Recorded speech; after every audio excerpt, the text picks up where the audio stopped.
Bab 100. Di dalam pesawat itu hanya ada pilot dan kopilot, ditambah 3 awak kabin termasuk 1 tentara wanita yang melayani keperluan Franklin selama penerbangan. Saat itu, kopilot mendatangi meja Franklin dan berkata, "Tuan, ibu kota menghubungi." Franklin pun mengangkat wajahnya yang sedang membaca. "Sambungkan ke sini," perintahnya. "Sudah, Tuan, silakan." Kopilot mempersilakan, lalu dia kembali ke ruang kemudi. Franklin mengangkat panggilan itu. "Peter, kamu di sana?" tanyanya. "Tuan, saya di sini menunggu perintah," jawab Peter loh. Franklin menjawab lagi. "Kamu catat nama-nama ini," perintahnya, dan menyebutkan 11 nama beserta jabatannya. "Sudah, Tuan. Mohon petunjuk lebih lanjut," jawab Peter. "Awasi mereka, cegah tangkal. Tidak ada satupun dari mereka yang meninggalkan ibu kota. Jika sudah ada yang berada di luar kota, perintahkan orang kita setempat untuk mengamankan mereka di tempat teraman milik kita. Engkau paham?"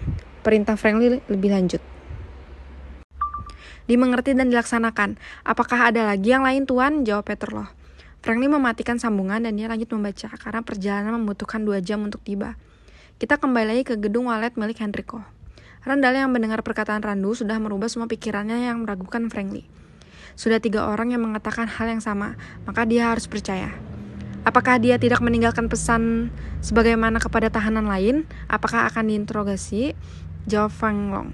Randu menggelengkan kepalanya. "Nyonya, otak di Qinghai adalah Sumahan, maka pengakuan Sumahan sudah mewakili pengakuan orang-orang itu. Sekarang Tuan terbang ke ibu kota untuk membuktikan kebenaran informasi Sumahan." Setelah diam sejenak, dia memberikan informasi lain pada Fang Long. "Tuan sudah meminta saudaraku dari Qinghai dan Qinan untuk membawa setengah pasukan dari 2 daerah itu ke Qinghai dan akan tiba 2 hari lagi." Saat itu pintu terbuka, Jarkov masuk diikuti beberapa prajurit yang membawa ransum untuk penghuni gedung. "Nyonya, terima kasih atas bantuan penjagaan dari orang Longsau," Jarkov berkata pada Fang Long setelah tiba di dekat meja. Fang Long pun tersenyum. "Jangan sungkan, mengapa tidak duduk dan ceritakan situasi terakhir pada kami," jawab Fang Long. Jarkov tersenyum. Dia mengambil tempat di samping Randall, lalu dia menatap Randu. "Kakak, tadi Tuan berpesan meminta Anda membawa pesannya pada aliansi di luar garis batas." Randu pun mengangguk. "Aku akan pergi, berikan aku pesannya," jawab Randu. Jarkov mengambil secari kertas dari sakunya dan menyerahkan pada Randu. Melihat keraguan di wajah Jarkov, Randu pun tersenyum. "Adik, apa kau ragu padaku kalau hanya aliansi asing itu tidak akan menghentikanku? Katakan apa permintaan Tuan berikutnya." Jarkov menundukkan kepalanya. "Maukah engkau mengajakku ikut kakak jika aku katakan pesan selanjutnya?" Terdengar tawa Randu begitu keras hingga gedung terasa bergetar. "Adik, aku diperintahkan berangkat sendiri, maka aku akan berangkat sendiri. Aku sudah tahu permintaan Tuan.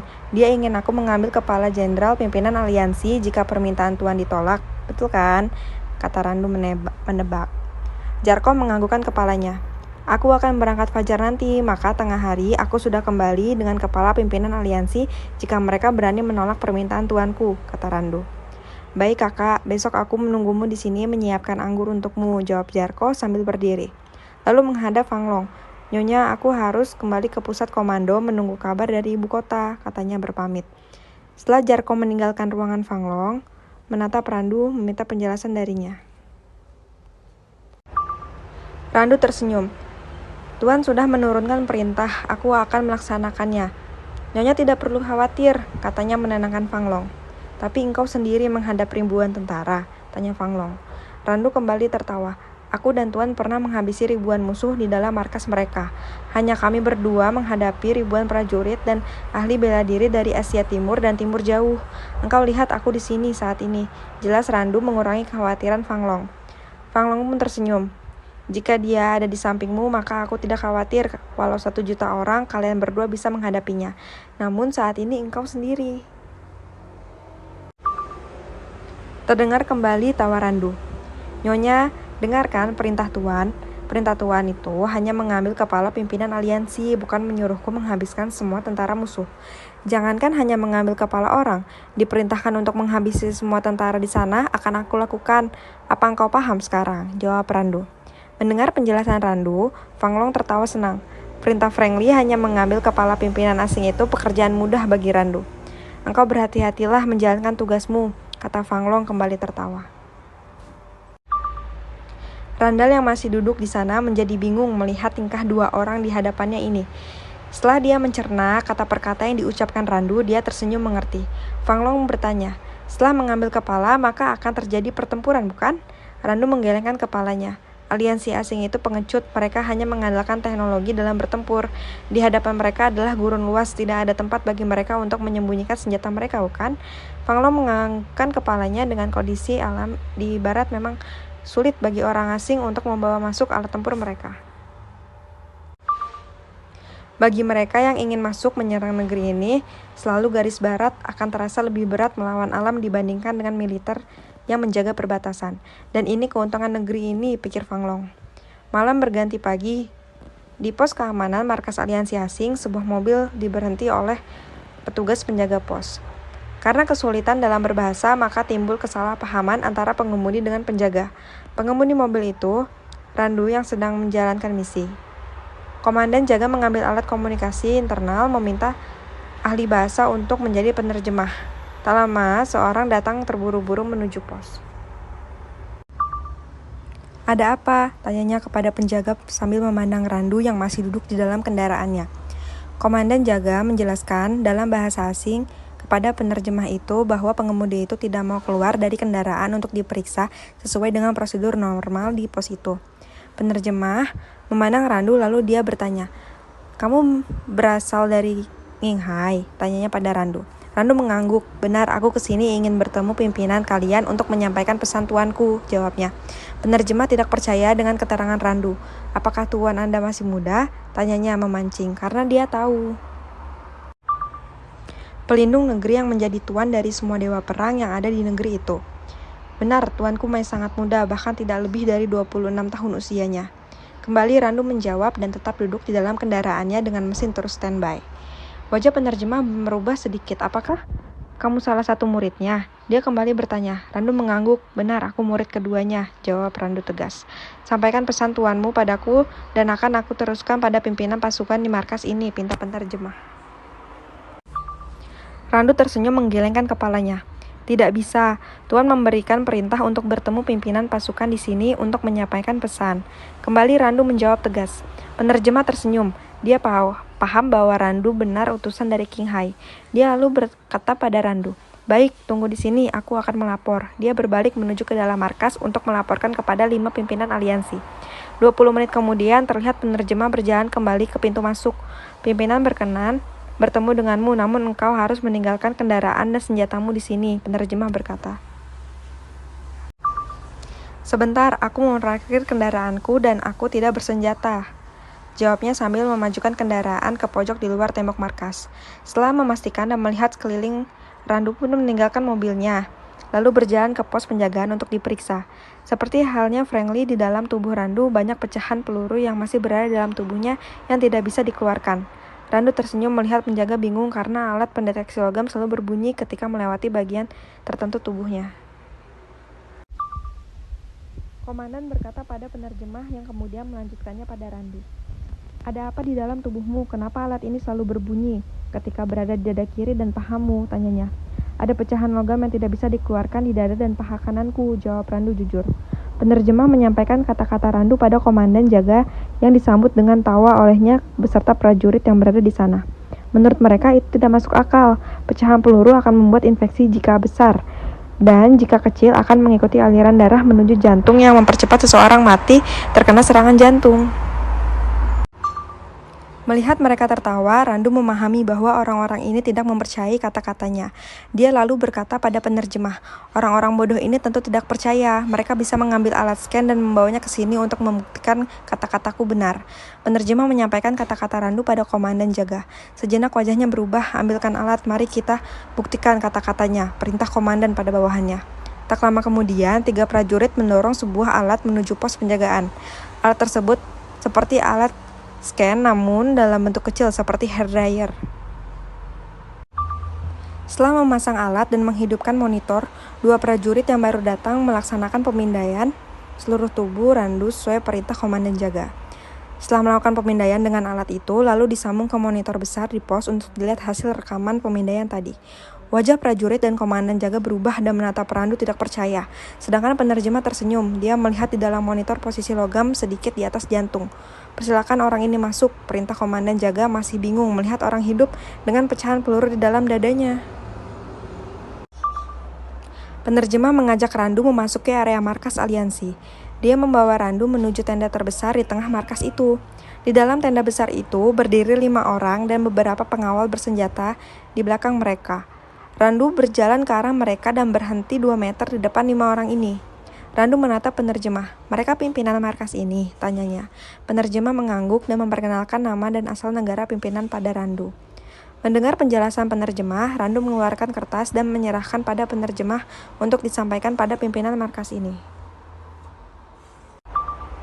Penerjemah mengambil dan membacanya. Pesan itu hanya pendek berbunyi, "Aku memberi waktu hingga besok sore. Markas ini harus ditinggalkan atau rata dengan tanah." Di bawah tertanda dengan segel Raja Dewa Perang. Penerjemah membaca dan wajahnya berubah, lalu menyerahkan kertas itu pada pimpinan markas dan membaca isi pesan dalam bahasa asing yang dimengerti 5 orang pimpinan. Setelah mendengar apa yang diucapkan penerjemah, salah seorang pimpinan tertawa, lalu dia berkata, "Kita akan menunggu mereka di sini kapan saja. Kami menolak permintaan ini." Penerjemah menyampaikan pada Randu apa yang dikatakan jenderal pimpinan aliansi itu. Randu mendengar dan tersenyum, lalu berkata, "Tuanku tahu permintaannya ditolak. Aku diperintahkan untuk membawa kepala orang itu." Randu menunjuk pimpinan yang tertawa tadi. Penerjemah kaget, namun sebagai tugas dia menyampaikan apa yang dikatakan Randu. Pemimpin markas kembali tertawa dan pengawal di belakang mereka mencabut senjata mengarahkan pada Randu yang berdiri dengan sikap tenang. Tadi sebelum masuk dia sudah memperhatikan letak tenda ini. Jumlah penjaga dan jalan melarikan diri dari markas ini.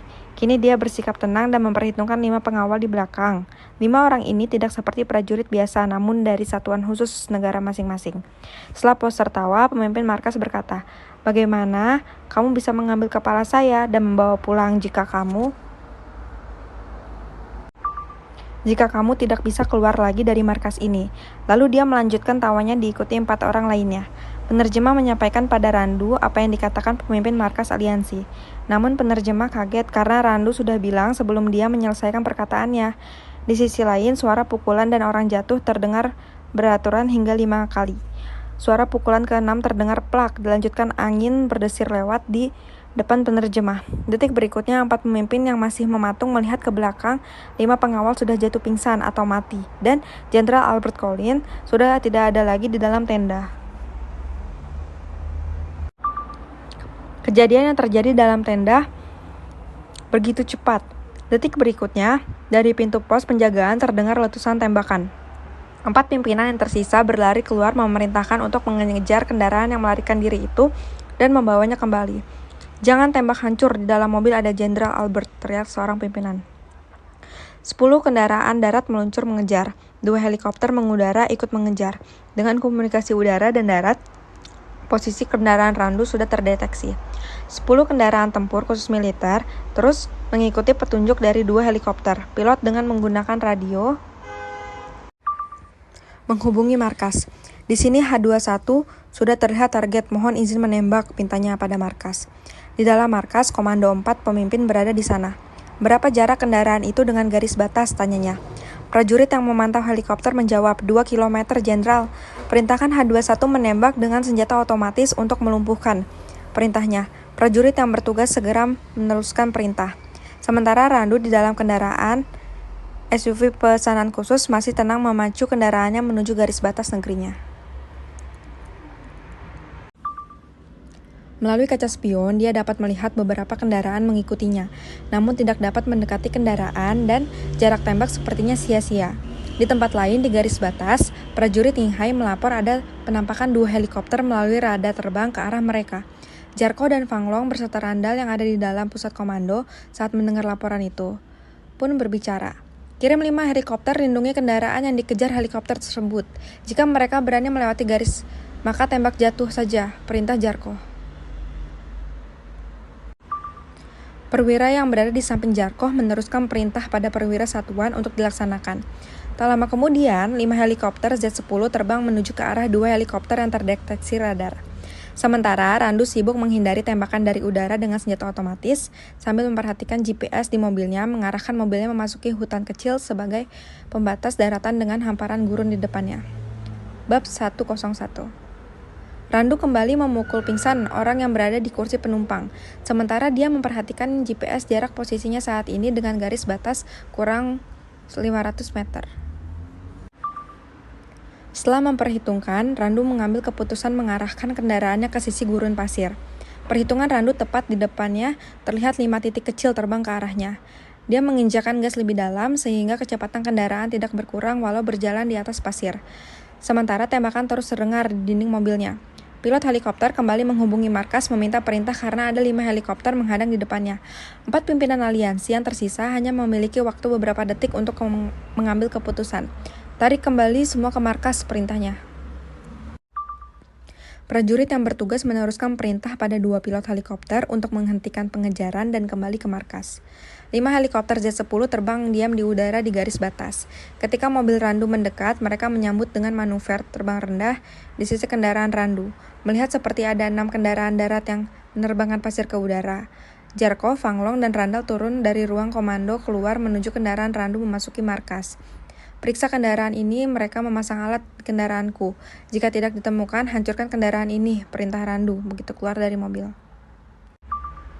Dia membuka pintu penumpang dan menarik seseorang yang berpakaian militer dengan 3 bintang di pundaknya, membanting ke tanah lalu menyeretnya. Jarko tersenyum. "Kakak, engkau kembali," sapanya sambil melihat orang yang diseret Randu. Fanglong tersenyum kagum. Seorang diri masuk ke markas musuh, membawa kabur seorang jenderal pimpinan markas. Sungguh tugas yang hanya bisa dilakukan orang yang hebat dari yang terhebat. "Bukannya Tuan meminta kepalanya, kenapa tubuhnya engkau bawa ke sini?" tanya Fanglong bercanda. Randu tersenyum sambil terus menyeret Albert Collins. Dia berani menertawakan permintaan tuanku. Baginya mati tidak cukup. Dia harus menangis karena berani menolak permintaan tuanku, jawab Randu. Jarko tersenyum. "Dia pantas menerimanya, kakak," jawab Jarko dan memerintahkan anak buahnya untuk menahan orang itu sementara di sini. Mereka memasuki bangunan markas perbatasan. Di dalam bangunan mereka berempat duduk mengelilingi meja. Randu meminta kertas lebar untuk menggambarkan situasi markas aliansi, menjelaskan titik tertentu yang dia lihat kepada Jarko. "Menilai ini, serangan tidak mungkin dilakukan 2 hari terang. Kita akan kalah posisi," kata Jarko. Randu menggelengkan kepalanya. "Serangan malam pun sama, karena aku melihat beberapa tiang lampu mengarah ke depan. Tuan akan mengirim orang untuk memastikan lampu-lampu itu tidak berfungsi baru bergerak maju," jelas Randu, menebak apa yang dilakukan Frankly dalam situasi seperti ini. Petugas yang bertugas memeriksa kendaraan Randu datang melapor. "Tuan, mereka memasang 3 alat GPS di mobil Anda," lapor petugas itu pada Randu. "Masukkan alat itu ke dalam mobil dan taruh di garis batas," Randu memerintah. Petugas menjawab, "Baik, Tuan," lalu dia berbalik dan terdengar suara kendaraan. "Kenapa dibuang?" tanya Randall. Randu tersenyum. "Mereka memasang 3 alat dalam waktu kurang dari 20 menit sudah ditemukan. Bukankah begitu mudah?" jawab Randu. Randall terlihat bingung. "Maksudnya?" tanya kembali. Jarko yang menjawab, "Mereka memasang 3 yang cepat ditemukan, sehingga petugas tidak waspada untuk mencari beberapa tempat lain yang dipasang alat itu. Mereka ingin tahu kemana arah mobil itu. Karena aku menjalankan tugas dari Tuan, maka aku akan melapor pada Tuanku. Pada saat itu, mereka dapat mengetahui posisi Tuan." Jelas Randu membuat Randall semakin kagum dengan orang-orang ini. Cara kerja yang detail dan tidak mau mengambil risiko yang membahayakan Frankly. Setelah membuang kendaraannya, Randu dan lainnya kembali ke Qinghai membawa Albert Collins sebagai tahanan. Sementara itu, di dalam markas aliansi para pimpinan, bersama perwira mengadakan rapat mendadak. "Aku yakin Albert tidak akan dibunuh. Jika mereka ingin membunuhnya, kenapa harus repot membawanya utuh ke Qinghai?" salah satu pemimpin memberikan pendapatnya. Yang lain sepakat dengan pendapat ini. Mereka juga berpikir yang sama. Kejadian hari ini membuat mereka malu. Pimpinan hilang di depan mata mereka di markas mereka. Seorang perwira menengah melaporkan bahwa kendaraan yang digunakan berada di garis batas. Laporan ini juga berarti mobil itu sudah dibuang. Harapan semua orang menjadi punah untuk mengetahui posisi Raja Dewa Perang. "Apa yang mesti kita lakukan sekarang?" tanya salah satu pemimpin aliansi tersebut. Salah satu pemimpin lainnya menjawab, "Kita tunggu berita dari markas pusat hari ini." Di ibu kota negara di mana Franklin telah tiba, malam waktu setempat, langsung mengadakan rapat tertutup bersama Peter dan orang-orang yang dipercaya Peter loh. Tuan semua berada di ibu kota kecuali 2 orang berada di luar kota. Peter melapor dari hasil pantauannya. Franklin mengangguk menerima laporan tersebut. Lalu dia bertanya, siapa 2 orang itu dan di mana posisi terakhir? Peter loh menjawab pertanyaan Franklin. Andy Chong, seorang swasta, berada di Sia dalam rangka bisnis. Satu lagi Ghost White, berada di timur jauh dalam lawatan untuk mempererat hubungan kerjasama 2 negara. Franklin mengernyitkan dahinya. Dia diam berpikir dengan keras. Setelah mendengar berita dari Peter loh, jika dia memaksa mengambil orang-orang yang berada dalam negeri, maka akan menimbulkan sensasi, bahkan keributan yang mengakibatkan Ghost White waspada dan kabur. Berapa hari jadwal lawatannya? Di kota mana dan kapan kembali? Tanya Franklin. Peter mengambil dokumen lain di atas mejanya. 3 hari di sana, Tokyo hari ini, besok di Fukuoka. Dia akan kembali 2 hari lagi, jawab Peter loh. Aku tak memiliki waktu sebanyak itu, kata Franklin menggelengkan kepalanya. Dia berpikir lagi, meminum kopi dan membakar rokoknya. Periksa kapal apa yang berada dekat Jeju. Hubungi, sambut aku dan siapkan kapal cepat menuju Fukuoka. Aku harus tiba malam ini di Fukuoka, kata Franklin. Sementara perwira lain bekerja, Franklin yang tinggal berdua dengan Peter loh membahas kemungkinan mengambil orang-orang yang berada dalam daftar tanpa menimbulkan keributan dalam pemerintahan ibu kota.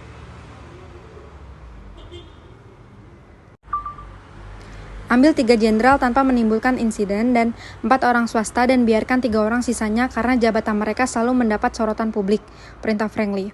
Peter loh menjawab, baik tuan. Franklin berkata, aku butuh alat komunikasi sekali pakai. Besok setelah aku kembali dari Fukuoka, aku akan memberi berita dan kau ambil 3 orang tersisa. Peter loh mengangguk dan meninggalkan Franklin menyiapkan permintaannya.